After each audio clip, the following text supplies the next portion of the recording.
Roger here, welcome back to my channel, or welcome to my channel. This is the first time you're visiting it. It's aimed at fitness professionals looking to get into the industry, or looking to get out of the industry and start getting into business and management, all this sort of stuff. So I'm just here sharing some value, hopefully some experience, some of the mistakes and successes, things that I have done and doing, will do in the future, and hopefully be able to help you out as you navigate through this maze and puzzle we call life, but also the mad industry of fitness. So today we're going to talk about the good, better, best scenario. So as a coach or as a trainer, you have your clients, get them in, and we're always looking at trying to swap things. Obviously they've got some bad habits or behaviors that they're doing at the moment, or things that aren't quite right, that aren't quite optimal in your head, or where you want them to be. I always said before in previous videos, you've got to meet people where they're at. You might want your client to be here. You might want them counting calories, doing the macros, drinking this much water, eating this much protein, training like this, doing all this extra work outside of the gym, like their prehab, their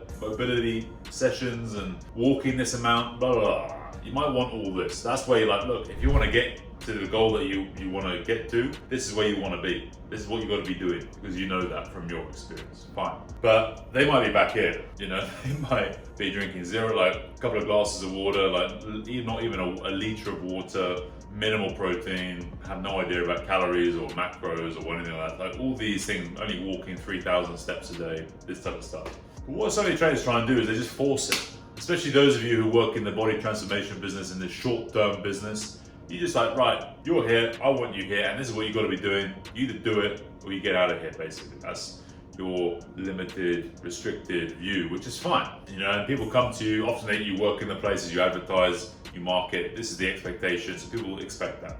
Fine. If you're like that and you're working in a more general place, general types of modalities, different types of modalities of training, different goals, expectations are being put out there. Not everyone wants to, blitz their bodies in 12 weeks, and you've got to be more fluid and open with this sort of thing, and have different expectations, be able to set different expectations. And it's also then changing someone's psychology or outlook or mindset or the way they view things is very difficult, and it takes a long time. Even for me as a coach, someone who's actually really interested in all this sort of stuff in this industry, sometimes for me, it can take me months or years to get around to changing different things I'm doing or my outlook, because I've been one way for so long. Like when I was weightlifting and competing with weightlifting, and when I was a rugby player, I was so, I didn't eat carbohydrate for like 2 years. I just taking 2 licks of a dried prune was the sweetest thing I had in about 2 years. When I started learning about Poliquin, he was very low carb, and I just went boom. I didn't eat carbohydrates. You can ask a lot of people about this.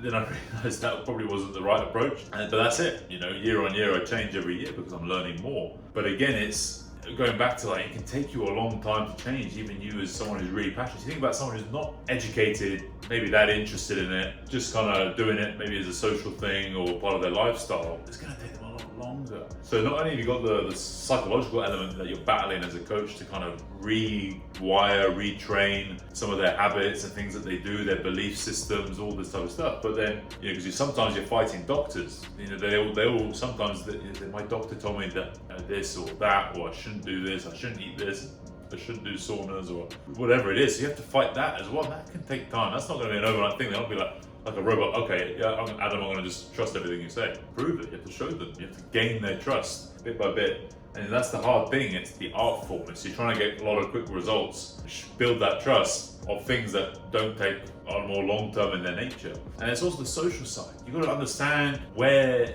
they are in socially. Say here in Saudi, they have big family dinners every night, like feasts. Like you see, like the Romans used to have the long tables, or the kings, like Henry VIII time, with big lamb on the table, and you got all the spreads, and you got desserts.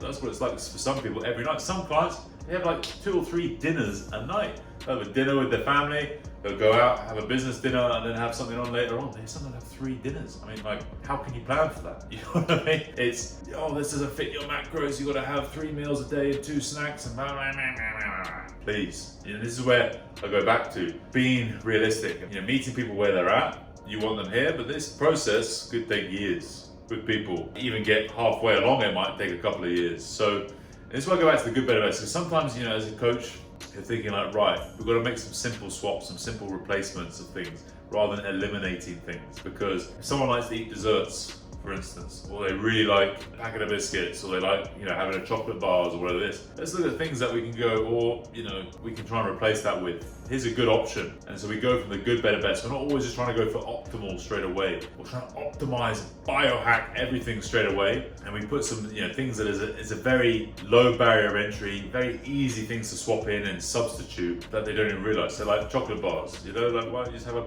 chocolate protein bar instead? Start with that. Buy a load of those and have those when you want a sweet thing at night or whatever. At least you're getting more protein in, you're having less sugar, blah, blah, blah. You know what I mean? And then there's always this argument like, yes, you need to eat grass-fed, organic, massaged beef, whatever it is. And you're like, well, people who are on budgets, they're like, well, I can only afford this. Or, I like this beef, or I can only afford Irish people, basic beef from Tesco's or whatever it is, Sainsbury's Basics. Okay, well, it's better to eat that than not eat any beef at all, or any protein at all, than having to go for this, you got to drive to this farm that's 2 hours away, and then you got to go talk to the farmer, he'll walk you around the farm, you're going to take the cow and, get the beef, and it's not convenient. And we have, that's more expensive as well. So you've always got to think what's the good, better, best? And that's why I talked about, look, yeah, sure, doing this is the best scenario, but this is a better scenario. This is also a good scenario.